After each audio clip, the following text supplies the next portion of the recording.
والصلاة والسلام على النبي الكريم أما بعد فأعوذ بالله من الشيطان الرجيم بسم الله الرحمن الرحيم لقد كان لكم في رسول الله أسوة حسنة صدق الله العظيم وقال النبي صلى الله عليه وسلم فإن خير الحديث كتاب الله وخير الهدي هدي محمد صلى الله عليه وسلم وشر الأمور محدثاتها وكل بدعة ضلالة وقال عليه الصلاة والسلام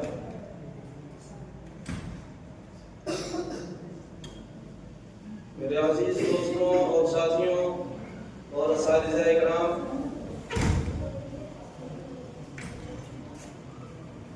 اے محمد کو ماننے والوں، آج مسلمان تنزلی کے کس درجے تک پہنچ چکا ہے؟ وہ مسلمان جو کبھی دنیا کی قیادت کو سنبھالے ہوئے تھا، وہ مسلمان جس کی ایک آواز پر درندوں نے چند لمحوں کے اندر جنگل کے جنگل کھالے کر دیے تھے، آج اس کا ایک چینٹی بھی اس کا حکم ماننے کے لیے تیار نہیں۔ وہ مسلمان جن کی صورتوں کو دیکھ کر کفار بڑے بڑے دشمن اسلام کے اندر داخل ہو جایا کرتے تھے، آج ان کی صورتوں پر دہشت گردی کا الزام کیوں لگایا جا رہا ہے؟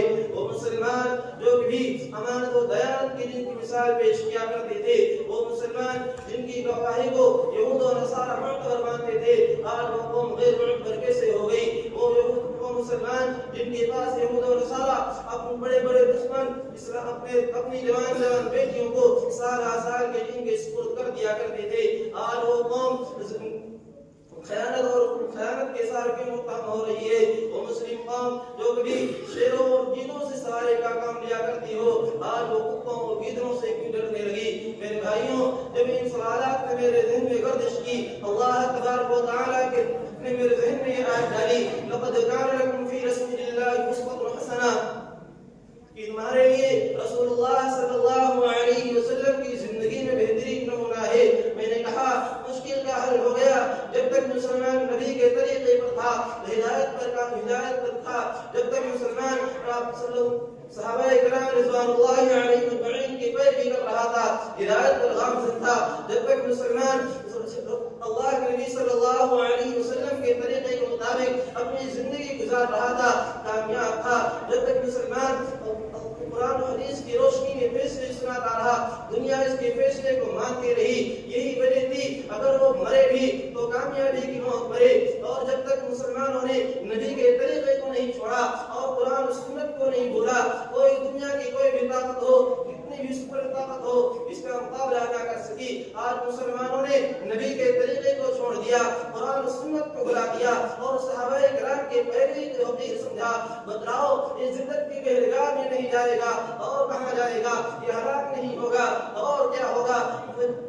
میرے بھائیوں، میں کہنے جا رہا ہوں وہ بات سونے کے پانی سے لکھے جانے کے قابل ہے اور میزان عدل میں تولے جانے کے لائق یہ بات کہ آج جتنی بیماریوں نے جنم لے رکھا ہے، جتنی خرافات اور بدعات پیدا ہو گئی ہیں، جتنی رسومات اور بدعات پھیل رہی ہیں، یہ صرف اور صرف اللہ کے نبی صلی اللہ علیہ وسلم کے طریقے کو چھوڑ دینے کی وجہ سے ہو رہا ہے۔ جب تک مسلمان نبی کے طریقے کو اپناتا رہا، دنیا اس کا مقابلہ نہ کر سکی۔ آج اللہ کے نبی صلی اللہ علیہ وسلم کے طریقے کو ہم نے چھوڑا، جب تک مسلمانوں نے نبی کے طریقے کو اپنایا، کوئی بھی سپر طاقت اس کا مقابلہ نہ کر سکی۔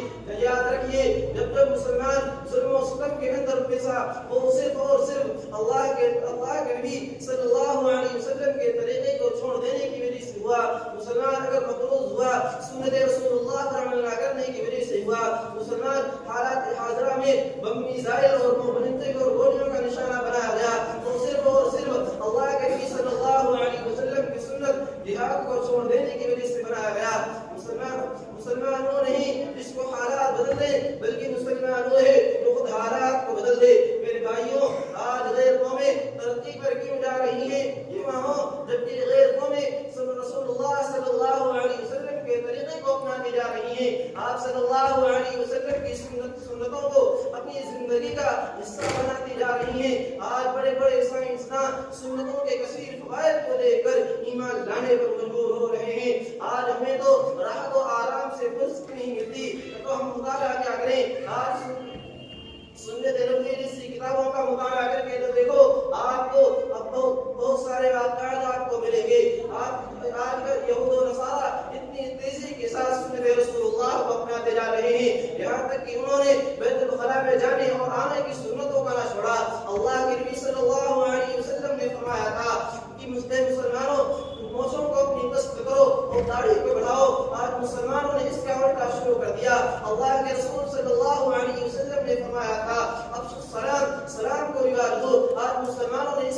دیا. اللہ کے رسول صلی اللہ علیہ وسلم نے فرمایا تھا کہ مسلمانوں دنیا سے بچو.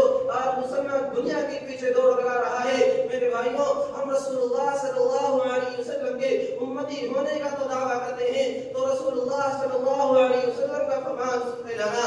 اللہ کے رسول صلی اللہ علیہ وسلم نے فرمایا من رغب عن سنتی فلیس منی. میری امت کی فہرست سے نکل جائے جس نے میری سنت کو چھوڑ دیا.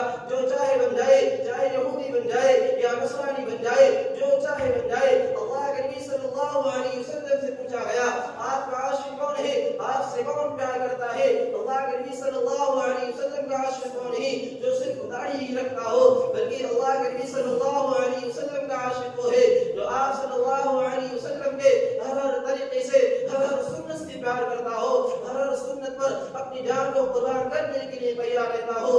اللہ کے نبی صلی اللہ علیہ وسلم نے فرمایا من احب سنتی فقد احبنی. میری سنت سے جو محبت کرتا ہے وہ میرا امتی ہے. یہ داڑھی رکھنا اللہ کے نبی صلی اللہ علیہ وسلم کی سنت ہے. موزوں کو پست کرنا اور اللہ کے نبی صلی اللہ علیہ وسلم کی سنت ہے. السلام علیکم کہنا آقا مدنی محمد رسول اللہ کی سنت ہے. اللہ کے رسول صلی اللہ علیہ وسلم نے ماں کے پیٹ سے لے کر کے موت تک زندگی کی سارے عادات بدلائے ہیں. ذرا غور کیجئے ہم اور آپ کہاں پر پہنچ چکے ہیں. میرے بھائیوں اللہ کے نبی صلی اللہ علیہ وسلم کے ایک صحابی ان کی داڑھی کا صرف ایک بال تھا. آپ صلی اللہ علیہ وسلم کو ہنستے ہوئے دیکھا, دل میں خیال کیا کہ شاید اللہ کے نبی صلی اللہ علیہ وسلم میرے اس بال پر ہنس رہے ہیں. انہوں نے آپ صلی اللہ علیہ وسلم کی آنکھوں سے اوجھل ہو کر کے داڑھی کے بال کو توڑ دیا. پھر آپ صلی اللہ علیہ وسلم کی خدمت میں حاضر ہوئے. آپ صلی اللہ علیہ وسلم نے دیکھا کہ وہ داڑھی کا بال نہیں ہے. آپ صلی اللہ علیہ وسلم نے سلام کیا.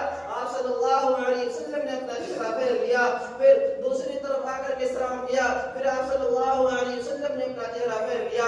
میرے بھائیوں وہ صحابی سمجھ گئے کہ اللہ کے نبی صلی اللہ علیہ وسلم ناراض ہو گئے. فوراً فکر ہوئی اگر آپ صلی اللہ علیہ وسلم راضی نہ ہوئے میں تو برباد ہو جاؤں گا. اے داڑھی کو اس طرح پھیرانے والوں, اے داڑھی کو بڑھانے والوں, اللہ کے نبی صلی اللہ علیہ وسلم کے سینے کو زخمی کرنے والوں, آپ صلی اللہ علیہ وسلم اور صحابہ کرام کا رد عمل کو دیکھو. اس صحابی نے فوراً قسم کھا لی کہ رب کعبہ کی قسم اس وقت تک نبی کی خدمت میں نہیں آؤں گا جب تک وہ داڑھی کا بال اتنا ہی بڑا نہ ہو جائے. وہ صحابی جنگل بیابان میں پھرتے رہے, روتے رہے. جب وہ بال اتنا ہی بڑا ہو گیا تو آپ صلی اللہ علیہ وسلم کی خدمت میں حاضر ہوئے. میرے بھائیوں ہم اور آپ اپنی زندگی میں اپنی زندگی کے حصے میں غور کریں, غور و فکر کریں کہ اگر ہماری زندگی اللہ کے نبی صلی اللہ علیہ وسلم کے طریقے سے ہٹ کر ہمیں نظر آتی ہے تو ہم آپ صلی اللہ علیہ وسلم کی زندگی کے مطابق اپنی زندگی گزارنے کی کوشش کریں. یقین جانیے اگر ہم اللہ کے نبی صلی اللہ علیہ وسلم کے طریقے پر اپنی زندگی کو گزاریں گے تو یقیناً ہم کو دنیا اور آخرت میں کامیابی ملے گی.